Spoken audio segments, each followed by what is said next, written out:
Hi everyone, it's Tanya and welcome to today's video.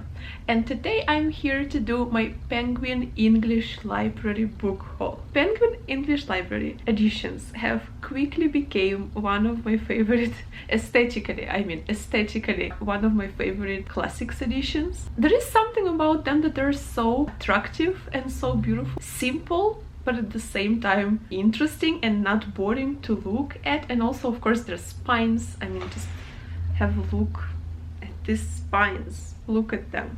So beautiful. I will very quickly introduce you new books in my collection by Penguin English Library. The first one is the Scarlet Pimpernel. I'm not sure what events are happening in Paris at that time, but apparently something is happening and English people are being arrested, and so this guy is like a secret type of agent who like saves and like helps English noblemen to run away across the channel to like back to safety in England. It sounds very interesting actually, and I also feel like it's going to be something very exciting, you know, escapes, secret agents, police and stuff like that. Oh, it's going to be very excited. So this is the first book from English Library. Look, this is so beautiful. Like, I really like this edition. Also, next two books are by the same author, E.M. Forster. The first book is Howard's End, and apparently this is a story of three families in England in the beginning of 20th century. Again, I don't know much about it, but I have heard so much praise for E.M. Forster. A lot of people absolutely adore this author. I want to give it a go. Very interesting, and I hope it's going to be one of my favorite authors as well. This is not my favorite cover, but it's still pretty, it's still interesting. And also, as far as I know, like all of these elements on the cover, they have something to do with the story, so they're not just random elements. So, for example, in this book, this red flower apparently is a symbol on the main character's name card. And in case of this book, umbrellas have something to do with the story. Such a clever twist on cover design, so I really like it. So yes, this is the second book. Next book is also by E.M. Forster, and this is Where Angels Fear to Tread. And I have to say, like, I love this color. Like, it's yellow or like greenish, yellowish, greenish background, and I really like this color. I think it's like one of my favorite colors out of the books that I have now. Forster's first novel is a witty comedy of manners that is tingled with tragedy. It tells the story of Lilia Harrington, who proves to be an embarrassment to her late husband's family, as in the small Tuscan town of Monteriano, she begins a relationship with a much younger Italian man. Okay, so this is like a story of forbidden love. Next one, I am also very excited about this book because actually the premise and the blurb sounds so interesting, and I think it must be very hilarious as well. And I like books that make you smile and that just, you know, make you feel good. So this is Evelina by Frances Brunet, and apparently this is a story of a girl who comes into this high society and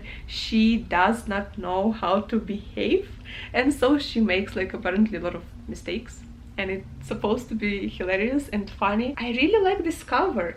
I really like all of the fans here. I really like this cover as well. Next one is going to be an experiment for me because I have never read books written in like this style, and you will see what I'm talking about because the next book is Mrs. Dalloway by Virginia Woolf.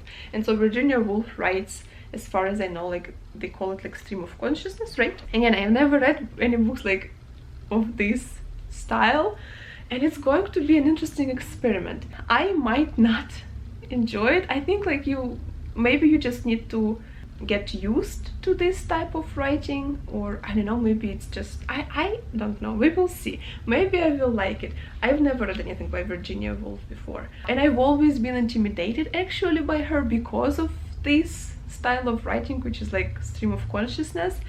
We will see. The book is beautiful. This book is so beautiful. I really also like this like tender pastel colors. Next one is also a book that I'm very excited about, and this is a book by George Eliot, Silas Marner. And as far as I know, George Eliot, again, I've never read anything by this author. Actually, I think all of these authors are new for me. But as far as I know, George Eliot said that Silas Marner was her favorite book of hers, so I'm so excited about it. And also the premise sounds like something I would love. Like this just sounds like something I'm going to adore with my whole heart, because this is a story of like this isolated man who learns to open his heart. Yeah, George Eliot's favorite of her novels, combining humor, rich symbolism, and pointed social criticism. And so yeah, this guy was wrongly accused of theft and exiled from a religious community many years ago, and then he finds this girl apparently, and yeah, he starts taking care of her, and he starts opening up again to her and like with her, I guess, something like that. I just feel in my heart that this story is going to be something that I absolutely adore because it just sounds like something just right up my alley. Next one is also by George Eliot, and so many people absolutely love this book. Like, it's so many people's favorite book, and even somebody even recommended it to me like a long time ago. So this is Middlemarch by George Eliot. Cover, first of all, cover, stunning, beautiful. Don't know what it's about. Middlemarch is a moving story of men and women longing to do the right thing but making bad decisions. Among them is Dorrit Brooke, who wants to improve the world but finds her idealism crushed by her unhappy marriage to the aged scholar, and Dr. Lydgate, whose shallow, spendthrift wife threatens his dreams of medical progress. Described by Virginia Woolf as one of the few English novels written for grown-up people. Virginia Woolf was a very strict woman, apparently. Yes, I'm very excited about this book because a lot of people absolutely adore it, and again, sounds so good. And also the edition is stunning. It's just so, I'm so happy. I would say that the only problem with these editions, not really like a problem, I would say like a drawback of this edition, they don't really have any notes and they don't really have like introductions, so there isn't any like much commentary to these books. It's basically just like a text of the work itself. So for me this is like a little bit of a drawback because obviously I'm not very much familiar with English history. I don't know much about like traditions and everything, and I think that commentary would help me to understand certain elements of these books better. But you know, we live in day and age when Google is working properly. Google is running. So I can Google everything. Next book is also I'm incredibly excited about, and this is also a huge book. By the way,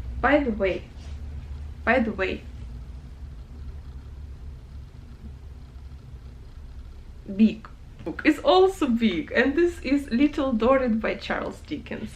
And I think this was Charles Dickens' favorite book of his own. Again, I read it somewhere, I'm not sure. A mastery of evocation of the state and psychology of imprisonment. Little Dorrit is one of the supreme works of Dickens' maturity. For me, psychology of imprisonment, this is what sold this book to me. Oh, it even has illustrations. It has it because not every edition has illustrations, but this one apparently has some. And I like books with illustrations. I know it's very superficial, but what can I do? I like beautiful things and I like beautiful illustrations.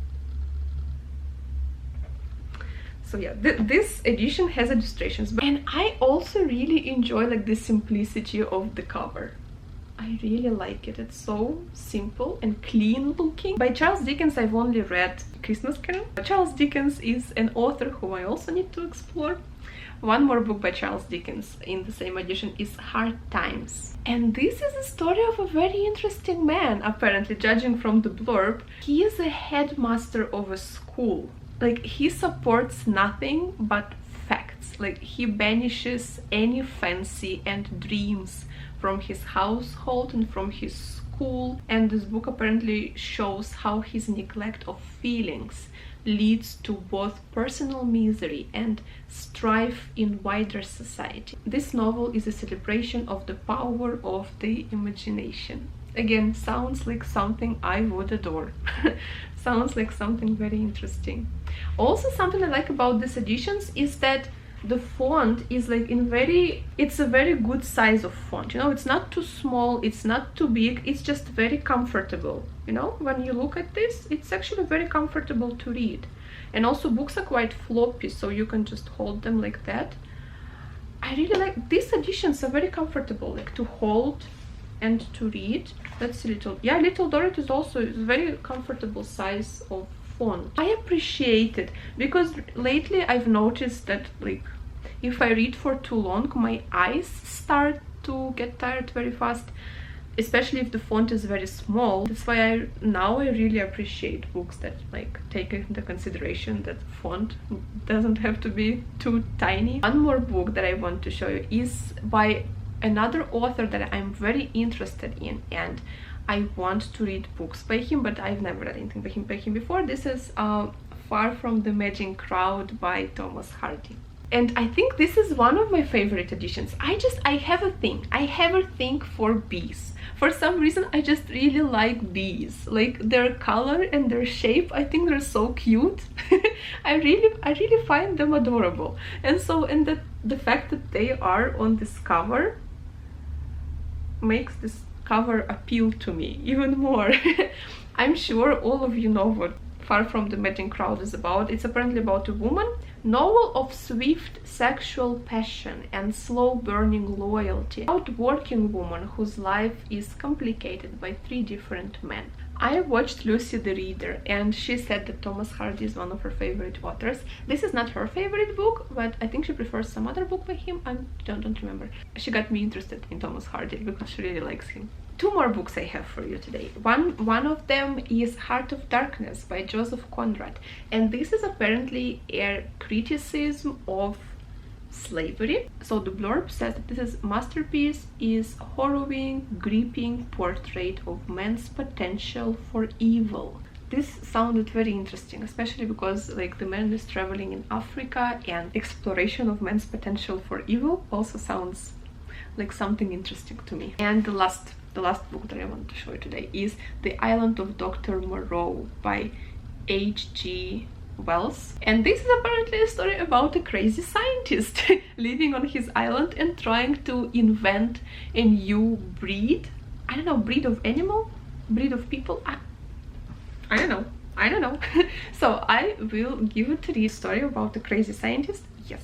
My Penguin English Library haul for today. I am so happy with these editions. They are actually very beautiful and are actually very comfortable to read. So I cannot wait to get to all of them, but I have so many books that I want to get. The Book Depository had discounts for like the peak of the epidemic when like everything was in quarantine. So then they really had good discounts for all of the books. They don't have the discounts now anymore, so that's why I'm not buying books anymore for now. I'm waiting for other discounts, but I have enough for now. I have like a lot of books, really a lot. But for now, thank you so much for watching. I hope you enjoyed this video. Let me know if you like this Penguin English Library edition. Maybe you have a different favorite editions. Let me know. I'm always looking out for like good editions of classics, because obviously classics is books for like forever, and I would like also to keep these books for my children, maybe for my grandchildren, maybe for my grandchildren. You know, when we have a big beautiful library, my children would know where to go. So yes, this is the plan. I hope you enjoyed this video. Let me know your favorite classics editions. I'm curious, I really want to know. And yeah, I hope you enjoyed this video. I hope you're having a very good day, staying safe, and I will see you soon in my next videos. Thank you, bye.